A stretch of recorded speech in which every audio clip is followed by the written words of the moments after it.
सभी विद्यार्थियों को मेरा नमस्कार। प्यारे बच्चों, हम कक्षा 8 की गणित का अध्याय 3 पढ़ रहे थे, जिसमें प्रश्नावली 3.4 के कुछ सवाल हमने देख लिए थे और कुछ सवाल हमारे शेष बच गए थे। आज हम इस क्लास के माध्यम से उन्हीं शेष बचे हुए सवालों का हल निकालने का प्रयास करेंगे। तो प्रश्न नंबर 4 हमारे प्रश्नावली 3.4 का चौथा प्रश्न है, एक चतुर्भुज का नाम बताइए जिसके विकर्ण एक दूसरे को समद्विभाजित करते हैं, एक दूसरे पर लंब समद्विभाजक हो और एक दूसरे के बराबर हो। ये हमें किसी चतुर्भुज के विकिरणों से संबंधित सवाल पूछे गए हैं। और जब हमने बेसिक पढ़ा था चतुर्भुजों के बारे में, तो उस समय हमने इन सब की चर्चा कर ली थी। तो उसी के आधार पर हम इसका आंसर देंगे। बहुत आसान है। देखिए, पहला सवाल है, एक चतुर्भुज का नाम बताना है जिसके विकिरण क्या हो, एक दूसरे को समद्विभाजित करते हो। यानी विकिरण है वो एक दूसरे को दो बराबर हिस्सों में बांट रहे हो। तो हम बेसिक में देख चुके हैं ये चीज। तो इसका हल होगा, देखिए, समांतर चतुर्भुज।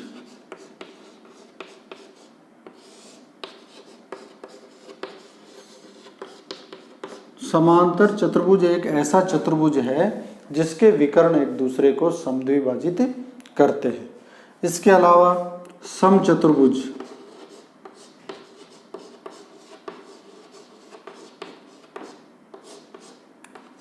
समचतुर्भुज भी एक ऐसा चतुर्भुज है जिसके विकर्ण एक दूसरे को दो बराबर हिस्सों में बांटते हैं। इसके अलावा वर्ग के विकर्ण भी एक दूसरे को समद्विभाजित करते हैं। इसी प्रकार आयत के विकर्ण भी एक दूसरे को बराबर हिस्सों में बांटते हैं। तो ये इसका आसान सा सवाल का हल था जो हम बेसिक में पढ़ चुके थे। दूसरा प्रश्न है, एक चतुर्भुज का नाम बताइए जिसके विकर्ण एक दूसरे पर लंब समद्विभाजक हो। यानी कि एक दूसरे को बराबर हिस्से में भी काट रहे हो और 90 डिग्री का कोण भी बना रहे हो। तो देखिए, अगर किसी चतुर्भुज की चारों भुजाएं बराबर हैं तो वह हमेशा लंब समद्विभाजक होता है। और ऐसा दो ही कंडीशन में होता है, एक समचतुर्भुज में और एक वर्ग में। तो इसका उत्तर हो जाएगा समचतुर्भुज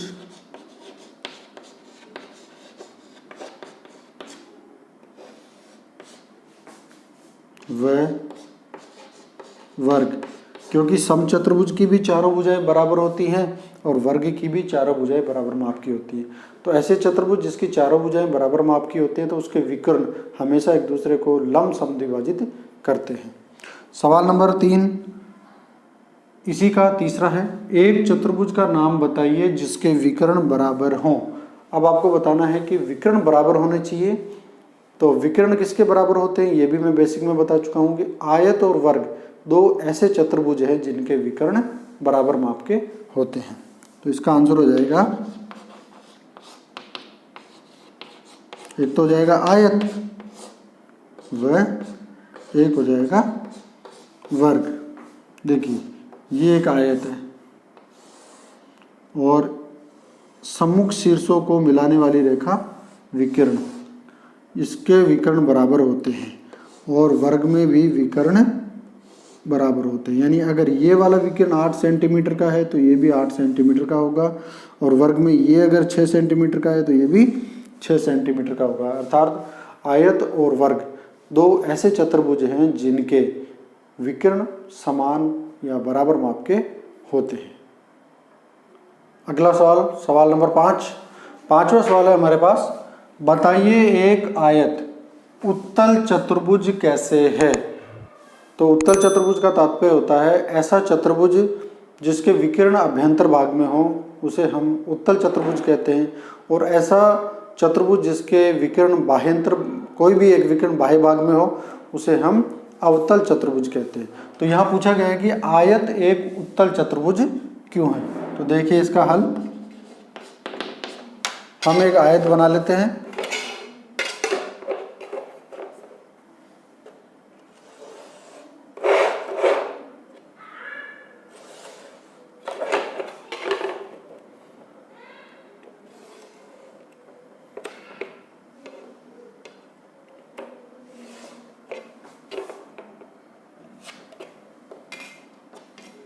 ये एक आयत है, इसको हम नाम दे देते हैं PQRS।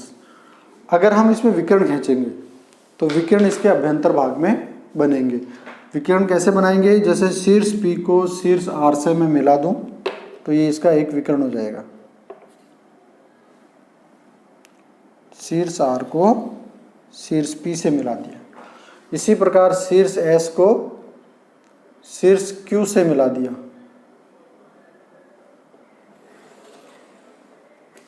अब देखिए बच्चों, आप जब इसमें देख रहे हो दोनों के दोनों विकर्ण, जो विकर्ण है हमारे पास दो विकर्ण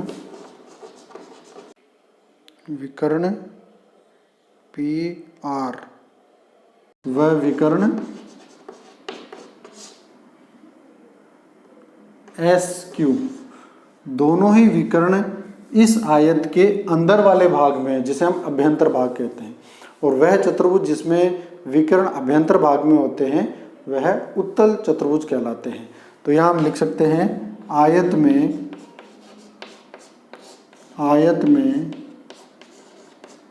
दोनों विकर्ण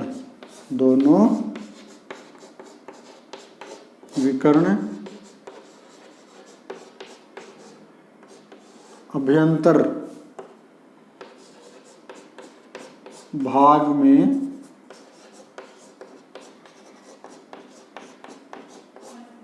होते हैं, इसलिए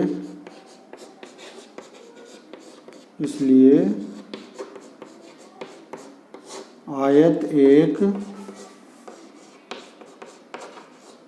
उत्तल चतुर्भुज है।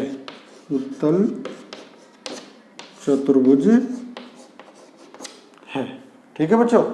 अगर इसके किसी भी चतुर्भुज के विकर्ण बाह्य भाग में हो, कोई भी एक विकर्ण बाह्य भाग में हो, तो वह अवतल चतुर्भुज कहलाता है। जैसे मैं स्थिति आपको थोड़ा सा समझाने के लिए यहाँ बता दूं कि मान लीजिए ये कोई चतुर्भुज है। ये बिंदु मान लीजिए A, ये B, ये C और ये D, यानी एक भुजा ये होगी, एक भुजा एक ये चतुर्भुज है। अगर हम इसके विकर्ण बनाएं तो देखो, एक को हमें मिलाना पड़ेगा C से, ये कहाँ हुआ? अभ्यंतर भाग में। लेकिन जब D और B को आप मिलाओगे तो ये हमारा विकर्ण कहाँ हुआ? बाह्य भाग में हुआ, बाहरी हिस्से में ये विकर्ण बना। इसलिए ये हमारा अवतल चतुर्भुज है और आयत एक उत्तल चतुर्भुज है, क्योंकि इसके विकर्ण है वो दोनों अभ्यंतर भाग में होते हैं। अगला क्वेश्चन है हमारा क्वेश्चन नंबर 6।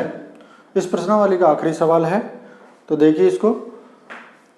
ABC एक समकोण त्रिभुज है। यहाँ आपको एक समकोण त्रिभुज दिया हुआ है ABC, ये वाला एक समकोण त्रिभुज है जिसमें ये B है वो समकोण है, यानी 90 डिग्री का कोण है, और O समकोण की सम्मुख भुजा का मध्य बिंदु है। ये जो O दिया हुआ है यहाँ पे बिंदु O, ये समकोण, जो ये समकोण है इसके सामने वाली भुजा का मध्य बिंदु है। देखिए ये समकोण और ये समकोण के सामने वाली भुजा हो गई AC, ये इसका मध्य बिंदु O है। आपको बताना है, बताइए कैसे O, ये O है वो बिंदु A से, बिंदु B से व बिंदु C से समान दूरी पर स्थित है। आपको बताना है कि ये बिंदु, यानी ये वाली दूरी, ये दूरी और ये दूरी, सभी दूरियां बराबर बराबर माप की है। बिंदुओं से चिन्हित अतिरिक्त भुजाएं आपकी सहायता के लिए खींची गई है। यहाँ ये जो डॉट डॉट लाइनें हैं ये आपकी मदद के लिए खींची गई है। तो बहुत ही सिंपल सा है ये। तो इसका हल देखिए आप, हमें क्या दिया हुआ है? दिया गया है, क्या दिया गया है? त्रिभुज ABC जिसमें B है वो समकोण है, समकोण के सामने वाली भुजा AC का मध्य बिंदु O है।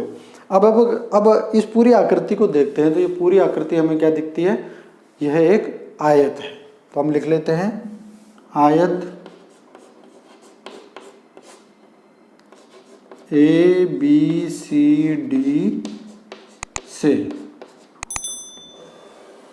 आयत ABCD से हम आयत के गुणों की चर्चा करते हैं। हमारे पास आयत की विशेषताएं लिखी हुई थी, उसी के अनुसार हम चलेंगे।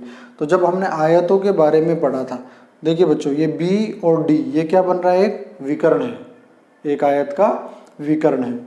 AC ये भी एक आयत का विकर्ण है।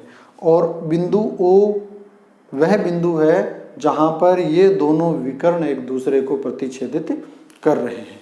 तो बहुत सिंपल सा है यहाँ पे कि हमने पढ़ा कि आयत के जो विकर्ण होते हैं वो बराबर मान के होते हैं और एक दूसरे को समद्विभाजित करते हैं। यानी ये विकर्ण AD, BD और AC बराबर होंगे। तो हम यहाँ लिख सकते हैं कि AC बराबर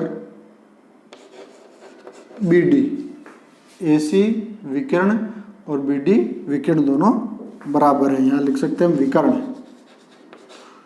विकर्ण AC बराबर BD। कारण लिख दिया आप, आयत के विकर्ण समान होते हैं, समान होते हैं वह एक दूसरे को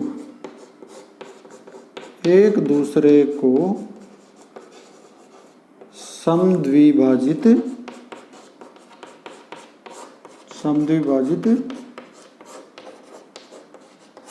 करते हैं। तो यहाँ ये चीज़ क्लियर हो गई कि ये दोनों विकर्ण बराबर हैं और एक दूसरे को बराबर बराबर हिस्सों में बांट रहे हैं। यानी ये विकर्ण इसको दो बराबर हिस्सों में बांट रहा है। अब आप इसको यूँ समझें कि मान लीजिए कि BD विकर्ण 8 सेंटीमीटर का है। मान लीजिए ये विकर्ण 8 सेंटीमीटर का है। इसका मतलब AC भी कितना होगा? 8 सेंटीमीटर का होगा। अब ये दोनों एक दूसरे को आधे आधे भागों में बांट रहे हैं, अर्थात ये इसको विभाजित कर रहा है। तो ये कितना हो गया? 4 सेंटीमीटर। ये कितना हो गया? ये भी 4 सेंटीमीटर। और ये कितना हो गया? ये भी 4 सेंटीमीटर और ये भी 4 सेंटीमीटर। इस प्रकार हमने देखा कि ये दूरी और ये दूरी बराबर है। तो हम लिख सकते हैं अतः AO बराबर है OC के और OC बराबर है OB के। इति सिद्धम।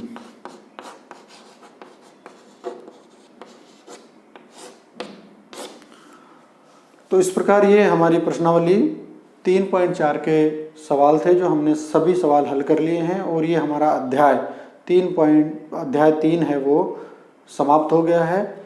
अब हम मिलेंगे फिर से एक नए टॉपिक के साथ नई क्लास में। तब तक के लिए धन्यवाद।